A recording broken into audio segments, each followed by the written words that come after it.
This is Lecture 3 of Module 5 in the book Problem Solving Guide for Mechanics and Thermodynamics. The topic is the conservation of energy. This concept involves the same principles as the work-energy theorem, but conservation of energy is more intuitive. It's a fundamental principle of science. If it's a closed system, the total energy cannot change. The form that the energy takes may change. Gravitational potential, electrical potential, chemical potential, but the total energy is constant. One form of energy we have already discussed is the kinetic energy. It's the energy an object has because it's moving. The energy an object has because it's moving is 1/2 times its mass times the square of its speed. Another general form is potential energy, the potential to have kinetic energy. Consider the slingshot ride. There's one of these at Cedar Point. People get shot up. These springs, there's massive springs that are being pulled and stretched.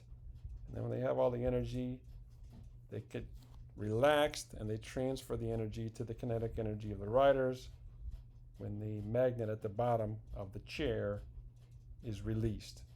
So you have all this energy being stored in the spring, elastic potential energy being transferred to kinetic energy. The potential energy stored in a stretched spring is 1/2 kx squared. EPE, elastic potential energy. Not surprisingly, the work done to stretch the spring is the same as the energy stored in the spring once it's stretched. If something is up in the air, it will gain kinetic if you drop it. The energy something has because it's up in the air, it has potential to gain kinetic. We call that gravitational potential energy. The gravitational potential energy is mgh, the work done by gravity. The work done to get it up there is the potential energy it has when it's there. There's other forms of potential energy as well. There's chemical potential energy, C4 explosive, for example, acetylene. For example, acetylene C2H2 has a triple bond. There's the schematic of the molecule. When it's burned, the triple bond is broken, releases a lot of energy, which is transferred to the kinetic energy of the atoms, which is just thermal energy. Heat of combustion of acetylene is 1.3 million joules every mole. When burning oxygen, it produces a flame of 3150 Celsius. Can weld steel. There's also nuclear potential energy. There's a lot of potential energy in a big nucleus. Any nucleus that has a lot of protons jammed together in a really small space. Protons repel each other. A uranium atom has 92 protons and its diameter is 1.2 times 10 to the minus 14th meters. Protons repel each other. They want to get out of there. And when they do, they're going to accelerate tremendously. They're being held together by the strong nuclear force. Nuclei with a lot of protons are unstable, radioactive, and when they decay, they release their stored energy. And if you can split a lot of them at once, you have a nuclear bomb. There's only a few phenomena in the universe that are energetic enough to put 92 protons into a nucleus because they repel each other so strongly at that small distance. A supernova, a merger of neutron stars, the interior of the sun has a lot of pressure, and we can turn hydrogen into helium at the inside of our sun, and helium we can make carbon, but we can't make uranium. The pressure just isn't big enough. When uranium nucleus decays, the energy released is due to the electrical repulsion of the two pieces. There's two positive charges, the strong force no longer has them, and they get shot apart at a tremendous speed. Another form of potential energy is electrical potential. When you separate negative and positive charge, you have potential energy in a capacitor. An example of this is a defibrillator. So you take electrons from one side, put it on the other. One side has extra electrons, it's negative. One side's missing electrons, it's positive. And when you let those charges come together, that's a lot of energy. It's a capacitor, a device for storing separated electrical charge. After the charge is separated, it has energy, the potential energy. At Fermilab, they used a lot of energy. So what they did was they built a huge capacitor on site, and they charge it up at night when power is cheap. People aren't running all their stuff. So the power company charges less. So Fermilab buys it at night when it's cheap, and then they use it during the day. Another form of energy is thermal energy. This is sometimes referred to as heat, but now we know it's just the 1/2 mv squared of the atoms themselves. So the word heat should not be used as a noun because it's not an entity. You can heat up your coffee, but the microwave isn't giving heat to nothing's flowing into the coffee. It's just speeding up the atoms in the coffee. There was this theory that was called caloric theory, that heat consisted of a fluid that's called caloric that flows from hotter substances to colder substances. Something is moving. And they had this theory, when you bored out a cannon, the barrel of a cannon, you were cutting open the metal. And when you cut open the metal, you released the caloric. Because when you bored a cannon, it would get red hot. They'd have to pour water on it.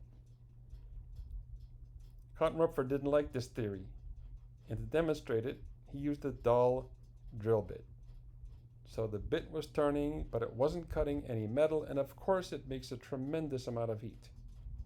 So he said, it shouldn't have any caloric left. Where's the caloric coming from?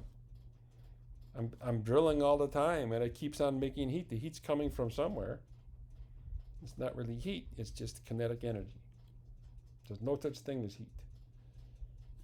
James Joule demonstrated that mechanical energy, gravitational potential, 1/2 mv squared, it's the same thing as this thing that was called heat. It's a different form of the same thing. So here's his apparatus, really clever. Here's a falling weight, so it has gravitational potential, mgh, and when it falls, it turns these paddles that are in a water tank. And the paddles hit the water molecules and make them move faster. When the water molecules move faster, that's what temperature is, an increase in kinetic energy of the atoms. And here's a little thermometer. The change isn't much, but he was able to measure it. So this gravitational potential energy of the weight was being transferred to the kinetic energy of the water molecules themselves. And this is detected as an increase in the temperature of the water. This transfer is not obvious at all because the temperature change is such a small fraction of a degree. Here's a similar example. Consider a lump of clay that you hold 2 meters above the ground and you drop it. When you drop it, it's losing gravitational potential and it's gaining kinetic, and you can see it. It's obvious. Then it hits the floor. Thunk! And it stops. What happened to the energy? Where did it go? It's missing. But it's there. You just have to find it. It's in the kinetic energy atoms of the clay. And this can be detected as a slight raise in temperature. So the 1/2 mv squared of the whole thing is now transferred to the random 1/2 mv squareds of the atoms in the clay. And if you look at the numbers, you can see why it's hard to detect. A 200-gram lump of clay that's 2 meters above the floor has a gravitational potential energy of 4 joules. If you want to change the temperature by 1 degree, it takes 200 joules of energy. It takes 200 joules of energy to raise that lump of clay by 1 degree Celsius, and the gravitational potential energy it has is 4 joules. So the temperature change is not easily detectable. It looks like it's missing. It's there, it's hard to detect. Friction also increases the speed of the atoms. If you have 2 surfaces and you're rubbing them together, the atoms are going to move faster, they're going to vibrate faster. It's going to be detected as thermal energy. The work done by the frictional force is the magnitude of the frictional force times the distance over which the surfaces were sliding along each other, and this is the thermal energy generated by the frictional force. When using the concept of conservation of energy, all the energies are positive. We don't have negative work, positive work. Well, there is negative and positive work being done, but energies are all positive. There's an asterisk there, and I'll explain that in a second. Kinetic energy is never negative. You need to have a negative mass or an imaginary speed, and we don't have that. The lowest is 0 when it's at rest. Thermal energy is always positive. Temperature is negative, but the thermal energy is always positive. The atoms are moving or they're at rest at absolute 0. They'll be at rest, close to it anyway. potential energies are positive, and you can make them negative artificially by saying, all right, I'm going to call the gravitational potential energy level 0, 100 meters above the ground. And then if I drop something from 2 meters, it's going to have negative gravitational potential energy. So you can do that if you want, but there's no sense to it. So the work energy theorem really should be a stepping stone to the superior concept of the conservation of energy. Both concepts can be used to solve all problems involving transfer of energy. Just the names are different. The work done by friction, we call it the thermal energy in the conservation of energy. The work done by a spring, we call that elastic potential energy.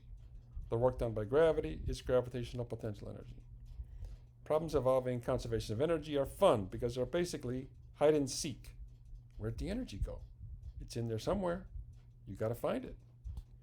So, to make this transition from solving problems with the work energy theorem to solving problems with the conservation of energy, we're going to do parts A and B from the previous lecture using the concept of conservation of energy. So we had this 80 kilogram bungee jumper, jumps from a tower that's 60 meters above the surface of the river.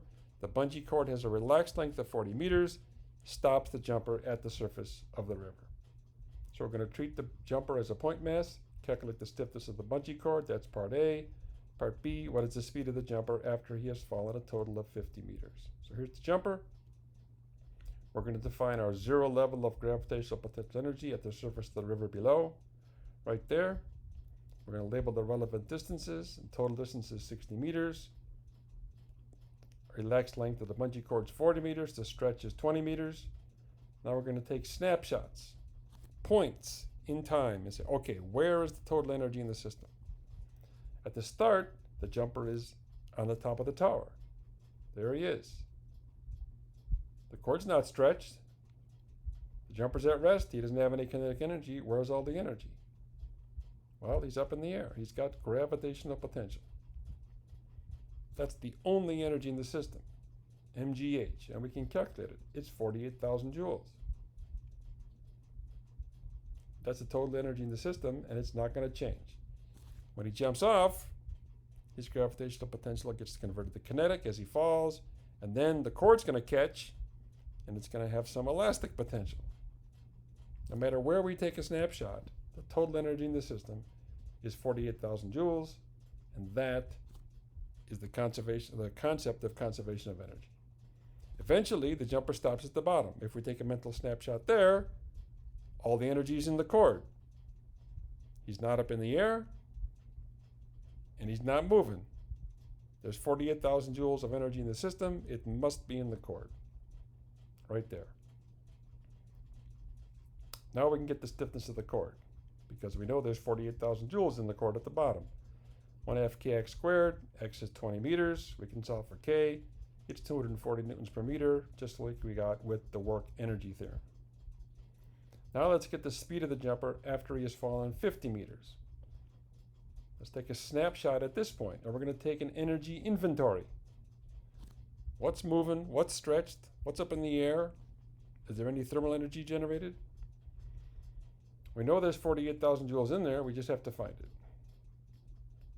There is kinetic energy because the jumper's moving. There's gravitational potential because he's above the level. He still has some height. He's above the 0 level. And there is elastic potential because the cord is stretched. Gravitational potential, he's 10 meters up in the air. With the work energy theorem, we would calculate the work done by gravity. Here we just get its height. So that's 8,000 joules. We found 8,000. We've got to find the other 40. The elastic potential, 1/2 kx squared, x is 10 meters. There's 12,000. So we found 20 of the 48,000 joules. The rest must be in kinetic. The jumper must have 28,000 joules of kinetic energy, and if we calculate its speed, we get 26 meters per second, which is just what we got with the work energy theorem, not surprisingly. So to really understand the concept of the conservation of energy, this table should help. The gravitational, the elastic, the kinetic, they all add up to 48,000 joules at every point. This is the height above the surface of the river. We have 48,000, 0, 0, and then we have 40 and 8, 32 and 16, 24, 24, 16, 32, and then we have 8, 12, 28. Then we have 0, all in a spring, 48,000 and 0. This is a great table to understand the concept of conservation of energy. The total energy is constant. It just takes different forms at different points. And if you take a snapshot and do a careful inventory, you're going to be good at applying the conservation of energy to solve problems. Only the form it takes changes. Understanding this fundamental concept is the key to solving problems using the conservation of energy. So let's take a moment to consider what happens to this 48,000 joules. The bungee jumper jumps, he bounces, he bounces, he bounces, okay, and then he ends up at rest again. Where did it go? That's a lot of energy. There's some GPE left, and you can calculate it, and there's some elastic potential energy, because the bungee jumper's just hanging there. So you can set his weight equal to kx, calculate x. Now he has some height, but most of the energy is in the kinetic energy of atoms. Thermal energy. The bungee cord got a little bit hotter. The air around got a little bit hotter. But it's not going to be a lot hotter. 48,000 joules. If we add 48,000 joules to a gallon of water, its temperature will go up by 3 degrees Celsius. Not much. If you turn on your 1200 microwave for 40 seconds, that will generate 48,000 joules of energy. So it's not surprising that the air doesn't heat up a lot because this guy jumped. Now it's time for you to practice solving problems with the concept of the conservation of energy so you get good at it. You have to practice to get good at it. Your turn. Go.